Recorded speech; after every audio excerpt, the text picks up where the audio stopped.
अस्सलामुअलैकुम, good morning, welcome to सुबह की सोच। आप सबको खुश आमदीद कहेंगे। मेरे साथ हैं हसनैन लियाकत, मेरे साथ हैं गजल अशरफ। आप सबको बहुत ही अच्छा दिन मुबारक हो। हाँ और यकीनी तौर पे आज का दिन बड़ा इंपॉर्टेंट है। इसमें पूरी दुनिया की अगर बात की जाए तो अर्थ हाँ, डे अर्थ बनाया डे जा रहा मनाया जा रहा है, है। ज़मीन का दिन बनाया जा रहा है। और ये बहुत ज़रूरी है क्योंकि आपने देखा होगा क्लाइमेट चेंज होता है। हाँ। इसके अलावा ज़मीन के ऊपर बोझ भी बहुत ज़्यादा है। पहले इतना इमारतों का बोझ नहीं था, इंसानों का बोझ नहीं था।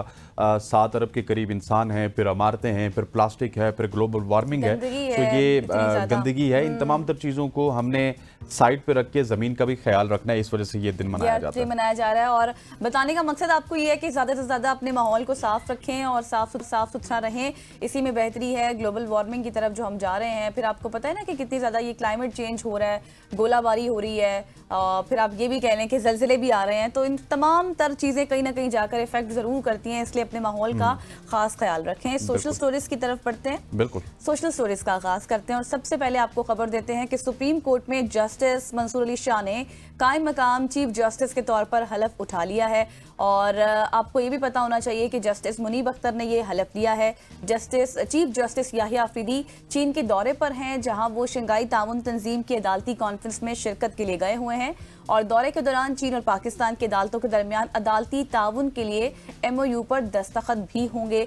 और फिर उसके बाद याहिया अफरीदी के जाने के बाद यह हलफ लिया गया है। बिल्कुल। इसके अलावा सुप्रीम कोर्ट ने एक और बहुत ही इंपॉर्टेंट काम किया, जिसने अगर बात की जाए तो उन्होंने करप्शन के खिलाफ एक्शन लेते हुए एंटी करप्शन हॉटलाइन यानी कि 0326 444 444 कायम कर दी है। चीफ जस्टिस याहिया अफरीदी ने आवाम से अपील की कि किसी भी गैर कानूनी सिफारिश या फिर रिश्वत की कोशिश की इत्तला फौरी तौर पर दी जाए, इसके ऊपर अमल दरामद किया जाएगा। सुप्रीम कोर्ट की जानिब से ये एक अच्छी खबर है, जिसको हमें सेलिब्रेट भी करना चाहिए। और इसके ऊपर इम्प्लीमेंटेशन वो खुद कह रहे हैं कि आप हमें कॉल करें, तो आपने भी इस नंबर पे कॉल करनी है और करप्शन के हवाले से सुप्रीम कोर्ट को आगाह रखना है। ख़वातीन और हज़रात, आगे बढ़ते हुए एक ऐसी स्टोरी है जो बताते हुए मैं ज़्यादा खुश नहीं हूँ। 5 मरतबा के इव चैंपियन बनने वाले पाकिस्तान के आलमी शोहरत याफ्ता टेकन प्लेयर अरसलान ऐश ने वीज़ा मसाइल के बायस एव जापान का और रियाज कलाश 2025 से दस्तबरदारी का ऐलान कर दिया है। उन्होंने एक्स पर लिखा है कि तमाम कोशिशों के बावजूद वो वीज़ा हासिल ना कर सके। अरसलान ऐश का शुमार उन खिलाड़ियों में होता है जिन्होंने पाकिस्तान ई स्पोर्ट्स को आलमी सतह पर शनाख्त दिलाई। बिल्कुल, और उन्होंने बहुत सारी कोशिशें की। अरसलान ऐश की गैर मौजूदगी इव जापान और रियाज गेम्स 8 जैसे अहम टूर्नामेंट्स में शिद्दत से महसूस की जाएगी। एग्जैक्टली जो टेकन वर्ल्ड टूर 2025 के नुमाया मुकाबले हैं। और उनका ये भी कहना था कि पासपोर्ट की रुकावटों के साथ जीना मैं अब सीख चुका हूँ, लेकिन एक दिन हालात ज़रूर बदल जाएंगे, उनको ये उम्मीद है। और अरसलान का पैगाम नौजवान खिलाड़ियों के लिए हौसला अफजाई और उम्मीद का इस्तारा भी है, यानी कि वो नौजवानों को उम्मीद तो दिला रहे हैं कि मैं अगर मायूस हुआ हूं तो आप लोगों को मायूस होने की जरूरत नहीं है। बट अनफॉर्चुनेटली उन्होंने कोशिशें तो बहुत की हैं। बिल्कुल। आगे बढ़ते हैं और आगे बढ़कर आपको बताते हैं कि 25 अप्रैल 2025 को तुलुए आफ्ताब से जरा पहले, यानी कि आप ये कहें कि असर के वक्त कह सकते हैं हम, तुलुए आफ्ताब से, हाँ अच्छा हाँ, तुलुए आफ्ताब से हैं, गुरूब आफ्ताब नहीं, फजर से पहले आपने क्या करना है कि लुक टू द ईस्ट, मशरिक की तरफ आपने देखना है, जहां आसमान पर एक नायाब मशरिक से उभरते हुए सूरज को जरा देख।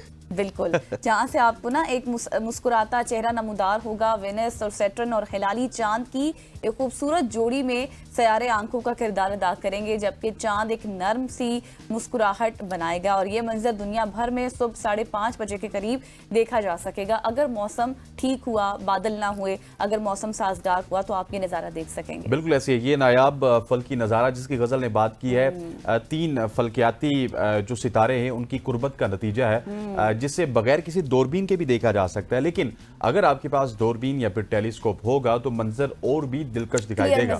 एग्जैक्टली। और शायद आप वेनस के नीचे मध्यम चमकता हुआ मरकरी भी देख सकें। साफ उफक वाला खुला मुकाम इस मंजर का भरपूर लुत्फ लेने के लिए बेहतर होगा आपके लिए। और उम्मीद करते हैं कि ये 25 अप्रैल को आपको देखने के लिए मौसम बहुत ही साफ सुथरा मिले। और उठना भी फिर आपने सुबह ही है ना? हाँ बिल्कुल ऐसे है। ख़वातीन और हज़रात, ये तो थी चांद की स्टोरी। अब आपको अमेरिका लिए चलते हैं, जहाँ पे फ्लोरिडा अमेरिका की पहली रियासत बन गई है जिसने जीनियाती तौर पे तब्दील शुदा मच्छरों को कुदरती माहौल में छोड़ दिया। अच्छा। ताकि जो बीमारियां हैं मच्छरों से पैदा होने वाली, जिसमें डेंगू है, येलो फ्लू है, इस जैसे खतरनाक अमराज से बचाव जो है वो किया जा सके। ये खास नर मच्छर काटने की सलाहियत नहीं रखते और एक ऐसा जीन लेकर पैदा होते हैं जो मादा मच्छरों को बालिग होने से पहले ही मार देते हैं। मच्छर जो कि इंसान के लिए खतरनाक बनते हैं, अब ये ऐसा मच्छर तैयार कर लिया गया है जो कि मादा मच्छरों को बालिग होने से पहले ही मार देगा। बिल्कुल, मतलब ये बहुत ही इंटरेस्टिंग सी चीज़ है कि आप जेनेटिकली रिलीज कर रहे हैं मच्छरों को, और ये तजुर्बा सालों की ताख़ीर और अवामी बहस के बाद किया गया है, और इससे मच्छरों की बीमारी फैलाने वाली आबादी में नुमायां कमी मुतवक्के भी है। और कैमीन आइलैंड्स, ब्राज़ील और पनामा और मलेशिया में इसी तरीके से 90% से ज़ायद कमी भी देखी गई है। वहाँ पर भी तजुर्बात किए गए हैं। केमिकल स्प्रे के मुकाबले में ये तरीका माहौल दोस्त और पायदार समझा जा रहा है कि ये इससे माहौल साफ हो सकता है और इस तरह की बीमारियों से आपकी जान छूट सकती है। आगे आपको ले चलते हैं और जरा हिली एरिया की खबर आपको देते हैं। हिंदू कश हिमालय पहाड़ी सिलसिले में बर्फबारी 23 साल की कम तरीन सतह तक पहुंच चुकी है। Can you imagine? एग्जैक्टली, जिससे तकरीबन 2 अरब अफराद जो बर्फ पिघलने के बाइस या फिर जब बर्फ पिघलती थी उसके पानी पर इन्हिसार करते थे, उनके लिए अब खतरात बहुत ज्यादा बढ़ गए हैं। इस इलाके में बर्फ और बर्फानी ज़खायर दुनिया के सबसे बड़े ज़खायर हैं जो आर्कटिक और अंटार्कटिक के बाहर पाए जाते हैं। लेकिन अब लोगों को कितनी मुश्किलात का सामना करना पड़ेगा, ये तो अब जैसे जैसे हमारे सामने रिपोर्ट्स आएंगी, न्यूज़ आएंगी, तब पता चलेगा। बिल्कुल, ऐसे रिपोर्ट के मुताबिक बर्फ की मौजूदगी 23.6% कम हो चुकी है, जो कि पिछले अगर गुज़श्ता 23 साल की बात की जाए तो 23 वर्षों में सबसे कम है।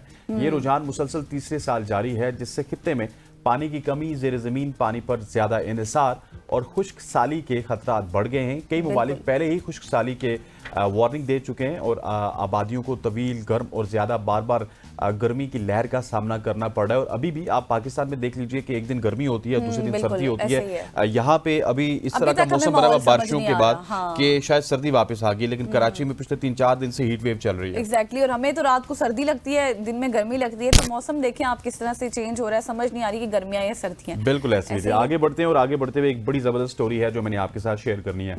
इंसानों की स्मगलिंग के हवाले से हमने सुना, डॉलर्स की स्मगलिंग के हवाले से हमने सुना, चीजों की स्मगलिंग के हवाले से हमने सुना, बहुत सारी और चीजें जिनकी स्मगलिंग के हवाले से हमने सुना।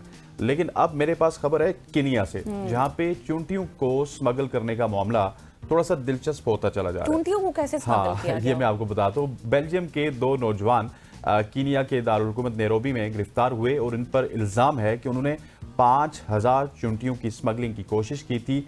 जी हाँ, आपने बिल्कुल ठीक सुना, 5000 चूंटियां। लगता है कि ये दोनों नौजवान चींटियों के शौकीन थे और सोचा था कि एक नया कारोबार शुरू कर लेंगे। बस इसमें थोड़ी ज्यादा कानूनी पेचीदगी आ गई और उनको ये समझ नहीं आई कि ये कारोबार उनके लिए बहुत ज्यादा मुश्किलात पैदा कर सकता है। बिल्कुल एग्जैक्टली, और जो उनके वकील थे, वकील सफाई जिसे हम कहते हैं, उन्होंने कहा कि ये गैर कानूनी है, बस तफरी के लिए वो चूंटियां इकट्ठी कर रहे थे और उनको ऐसा लगा कि बस हम तफरी करेंगे, इकट्ठी करेंगे, फिर छोड़ देंगे।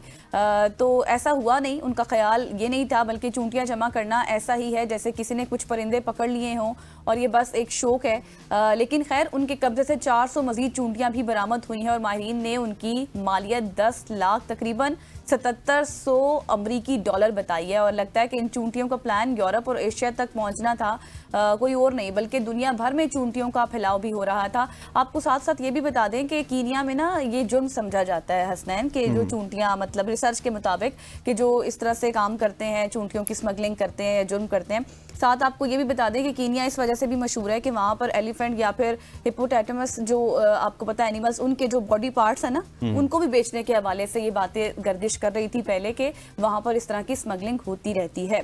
खैर, अब देखते हैं कि आगे इनके साथ क्या होता है। चूंटियों को स्मगलिंग करना एक बहुत बुरी बात है। वैसे आगे बढ़ते हैं। पाकिस्तान के मारूफ शेफ जाकिर हुसैन, जिन्होंने अपने पकवानों के जरिए लाखों दिल जीते, पीर को वो 58 साल की उम्र में दुनिया से रुखसत हो गए। उनके भतीजे शयान कुरैशी के मुताबिक शेफ जाकिर गुर्दे की बीमारी से जंग लड़ रहे थे और मुसलसल डायलिसिस पर थे। वो अमेरिका से भी उनका इलाज हो रहा था, लेकिन डॉक्टर्स की जानिब से उनको जब जवाब मिला तो फिर वो पाकिस्तान वापस आ गए। और बचपन में तो मैं इनको बहुत देखती थी, स्पेशल इनके जब एपिसोड लगते थे तो बैठकर देखना कि क्या पका रहे हैं, क्या पक रहा है, और बहुत इंटरेस्टिंग सी चीजें और मजेदार चीजें होती थी। बिल्कुल ऐसी है। शेफ जाकिर हुसैन ने 1 माह पहले अमेरिका से पाकिस्तान वो वापस लौटे थे, लेकिन अपने मद्दाहों को एक बड़ा सदमा दिया। उनकी नमाज जनाजा आज असर के बाद जामिया रशीदिया मलीद में अदा की जाएगी।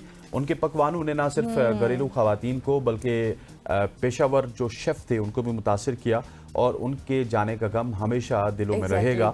और हमारी भी दुआ है कि उनको अल्लाह ताला जन्नत में आला मुकाम अता फरमाए और उनकी फैमिली को सब्र जमील अता फरमाए। ख़वातीन व हज़रात, ये थी आज की हमारी स्टोरीज, ट्रेंडिंग स्टोरीज। यहाँ पे वक्त हुआ चाहता है एक शॉर्ट सी कमर्शियल ब्रेक लेते हैं, उसके बाद जब वापस आएंगे तो हम मुल्क की मईशत के ऊपर बात करेंगे। Stay with us.